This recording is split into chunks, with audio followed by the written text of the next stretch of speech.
president might be on the verge, even on the eve, of submitting written answers to Robert Mueller as part of his investigation. But at the same time, the president venting his frustration with the whole thing, taking to Twitter this morning for some particularly vitriolic tweets. The president writing, "The inner workings of the Mueller investigation are a total mess.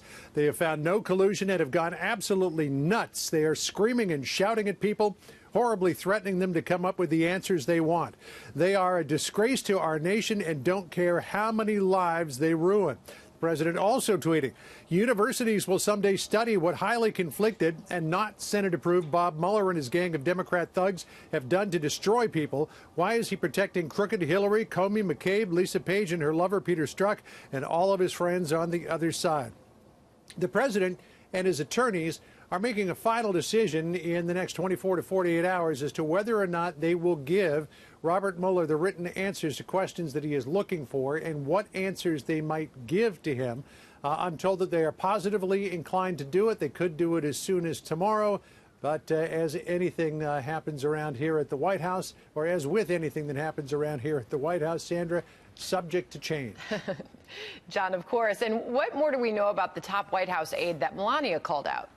Yeah, her name is Mira Ricardel. She was the chief of staff to the National Security Council. She was a trusted aide of National Security Advisor John Bolton, but she ran afoul of the First Lady's staff, and I'm told just about everybody else in the West Wing. So she has now been relieved of her duties at the National Security Council, but she is being parked elsewhere in the administration. We don't yet know where she is going to land. Her portfolio is going to be picked up by Rear Admiral Doug Fears, who is currently the Homeland Security Advisor in the NSC. So he'll be wearing two hats for a while, and a lovely hat that he has as well.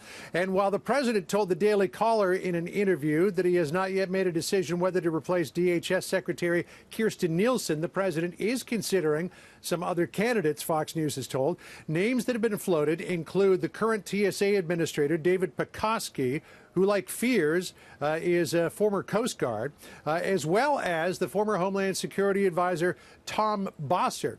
Remember him? He was here at the White House for a long period of time and then was removed in the transition between H.R. McMaster and John Bolton. Some of the other things that are being talked about, potentially removing Wilbur Ross from the Commerce Department as secretary. One of the names that has been floated to possibly replace him, if there were to be a change made, is the Small Business Administrator Linda McMahon. The president is really a huge fan of hers. James Mattis, I'm told, is likely going to be staying where he is. And the president is in no hurry, Sandra, to replace Jeff Sessions as Attorney General. He's got Matt Whitaker in there. He can leave him in for 200 days under the statute, and he is not planning on getting rid of him at any time soon.